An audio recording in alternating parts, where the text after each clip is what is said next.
Martes 10 de septiembre de 2024.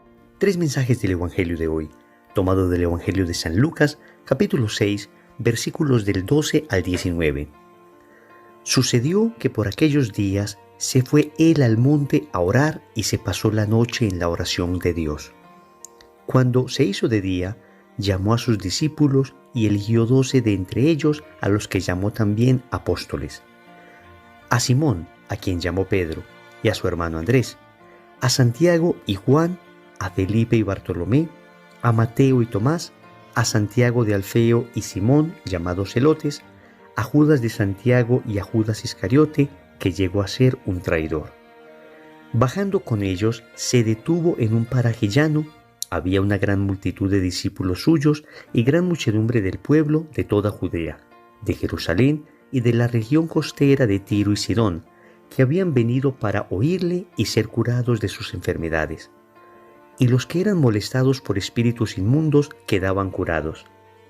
Toda la gente procuraba tocarle, porque salía de él una fuerza que sanaba a todos. Palabra del Señor. Gloria a ti, Señor Jesús. Querida familia, nos encontramos hoy con la vocación de los apóstoles. Hoy tenemos en el Evangelio el llamado que nuestro Señor hizo a 12 apóstoles que fueron pilares de la iglesia hasta hoy, aunque sabemos que uno de ellos terminó traicionando. Vamos a reflexionar 3 mensajes de este Evangelio. Primero, eres un elegido de Dios. Segundo, eres Pedro o Judas. Tercero, el Señor es tu fuerza. Vamos con el primer punto. Eres un elegido de Dios. Notemos cómo empieza el Evangelio. Sucedió que por aquellos días se fue él, es decir, Jesús, al monte a orar y se pasó la noche en la oración de Dios. Cuando se hizo de día, llamó a sus discípulos y eligió 12 de ellos, a los que llamó también apóstoles. Miren qué cantidad de elementos que nos sirve para entender el llamado que Dios nos hace. Lo primero es que el llamado se da en un contexto de oración. Dios llama cuando hay oración en el monte. Recuerden que la palabra de Dios nos habla con claridad de todas las veces en que profetas, apóstoles, el mismo Señor está en el monte orando. El monte siempre representa la conexión con Dios, el elevarse del mundo para encontrarse con Dios. Entonces, los llamados que Dios nos hace se dan en el contexto de la oración. Ojalá de nuestra propia oración. En muchas ocasiones, cuando uno tiene una vida íntima de oración, escucha con mucha claridad el llamado de Dios. Pero también sucede que Dios, por la oración que personas que nos aman hacen por nosotros, también nos llama a nosotros. ¿Cuántas conversiones de nosotros son producto de oración de nuestra abuela, de nuestro abuelo, de nuestros familiares, de nuestros papás, de nuestros hermanos, de nuestros cónyuges? Ellos suben al monte y oran por nosotros y Dios nos llama. También el llamado sucede en el contexto de un paso de la noche al día. El Señor estuvo orando en la noche y fue de día en que lo llamó. Y es que para muchos de nosotros el llamado significó un pasar de la noche al día, de la oscuridad a la luz, de la mentira a la verdad, de la maldad al bien. Hay niveles de llamado, por supuesto.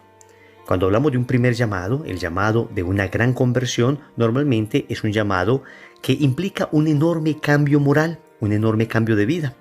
Pero también Dios llama en ocasiones a personas que ya le vienen caminando, que ya le vienen siguiendo, que ya vienen con Él, y les llama a una vocación más perfecta. Pienso, por ejemplo, en cuántos misioneros del movimiento al que pertenezco, Lazos de Amor Mariano, cuántos de ellos, en medio del llamado que ya habían recibido a ser misioneros, encontraron un llamado más particular de Dios para la vida consagrada, para la vida religiosa o para la vida matrimonial. Recordemos que el llamado no es exclusivo para la vida consagrada. También el llamado se da a la vida matrimonial, a tener un matrimonio santo. Y el texto nos dice que esta elección de estos discípulos fue una elección orientada al apostolado. Por eso termina diciendo que a estos los llamó apóstoles. De manera que Dios no me llama solamente para que yo me quede con la bendición de tenerle. Dios no me llama para que yo quede feliz porque me llamó, para que me sostenga en esos coloquios de amor ante el Santísimo exclusivamente, para que experimente la dulzura de su amor. Claro que todo eso se experimenta. Pero amigos, estamos llamados a ser apóstoles. estamos llamados a no quedarnos con esto, sino a darlo a otras personas. La pregunta que nos hace hoy el Evangelio es la siguiente: ¿hemos respondido a ese llamado? Hoy la gente dice que hay crisis vocacional. En realidad, si fuéramos estrictos, no hay crisis vocacional, porque vocación viene de una palabra latina, vocare, que significa llamado. Entonces no hay crisis de llamado porque Dios sigue llamando. Lo que hay es crisis de respuesta, porque nosotros no queremos responder a ese llamado de Dios. Entonces, ¿a qué te está llamando Dios en este momento? En primer lugar, a una conversión radical. Pero en el contexto de esa conversión que debe suceder todos los días y que es un camino que no termina, en el contexto de esa conversión, Dios nos sigue llamando a vocaciones más específicas. Debemos responder al Señor y debemos salir de nosotros. Debemos llevar esto que hemos recibido a otras personas. Segundo, ¿eres Pedro o Judas? Queridos amigos, hoy tenemos el nombre de los 12 apóstoles. Y parece que el nombre de los apóstoles empezara con un paréntesis y se cerrara con otro. El primero que aparece es Simón, llamado Pedro, y el último que aparece es Judas, el traidor. Es un detalle bien interesante porque tal vez nosotros nos identifiquemos con uno o con otro. Claro que quisiéramos identificarnos con Juan, el discípulo fiel, el que estuvo al pie de la cruz. Y maravilloso si de repente tú has logrado esa fidelidad. Agradécele a Dios que ha logrado mantenerte siempre en pie. Pero a decir verdad, nosotros debemos reconocer que en muchas ocasiones hemos sido Pedro y peor aún, en algunas hemos sido Judas. Pedro representa al apóstol débil, pero no malo. Al apóstol que ama, pero imperfectamente. Al apóstol impulsivo, al que le falta meditar. Recuerden a Pedro prometiéndole a Jesús que moriría por él en la última cena. Y pocas horas después, negándole vergonzosamente. Esos hemos sido nosotros también, personas débiles.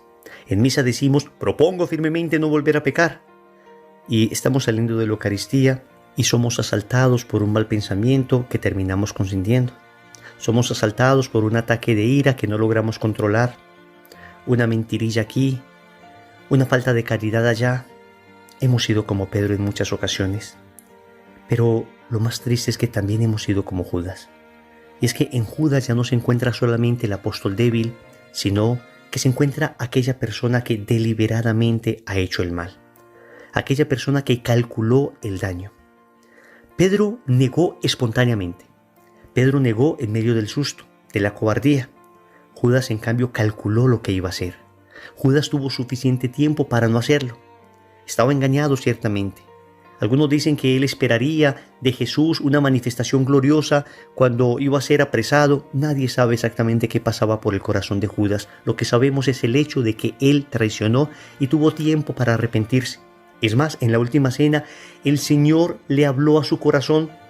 El Señor le insistió. El Señor trató de convertirle nuevamente y no quiso hacerlo.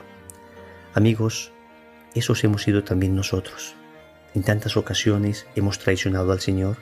En tantas ocasiones, después de tantas bendiciones recibidas, después de tantas gracias, después de tantos milagros, después de haber experimentado su amor, hemos terminado fallando.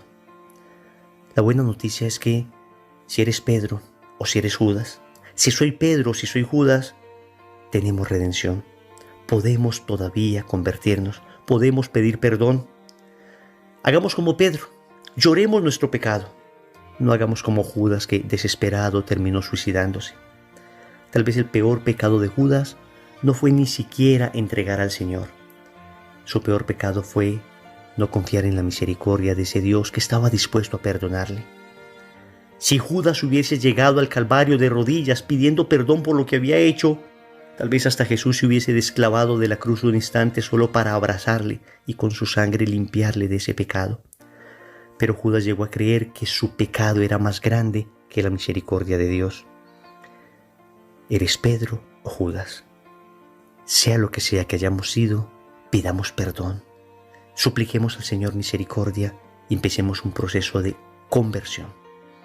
Tercero, el Señor es tu fuerza. El Evangelio termina diciendo que del Señor salía una fuerza que sanaba a todos.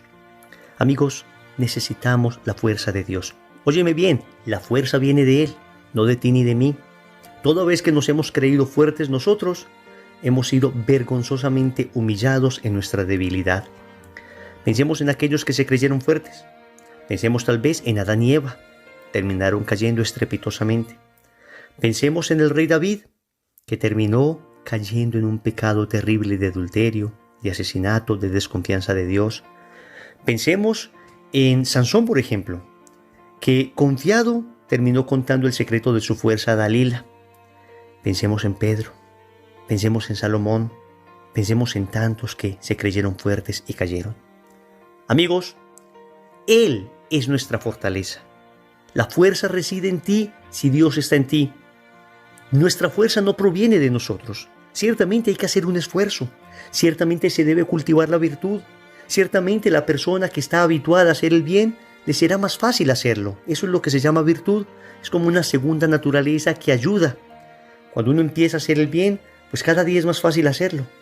Y sin embargo, aún así, debemos tener claro que nuestra fuerza proviene de Dios, porque aún personas tremendamente virtuosas han caído estrepitosamente.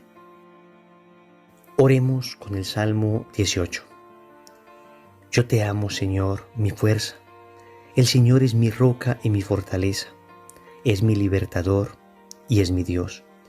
Es la roca que me da seguridad. Es mi escudo y me da la victoria. Hasta aquí el Salmo. Querido Señor, necesitamos de ti. Sabemos que nos has llamado. Sabemos que hemos sido elegidos por ti. Pero en ocasiones nos ha faltado fortaleza para responder. En ocasiones nos ha faltado generosidad para darte una respuesta acorde al llamado. Hoy te suplico esa gracia, esa fuerza que procede de ti para poderte responder con la generosidad que me pides. Reconozco también, Señor, que he sido infiel, que he sido débil como Pedro y en ocasiones malvado como Judas. Pero hoy me postro ante ti y te pido perdón. Hoy te digo, Señor, aquí estoy en medio de mi debilidad para suplicarte compasión. Hoy te pido que transforme mi corazón.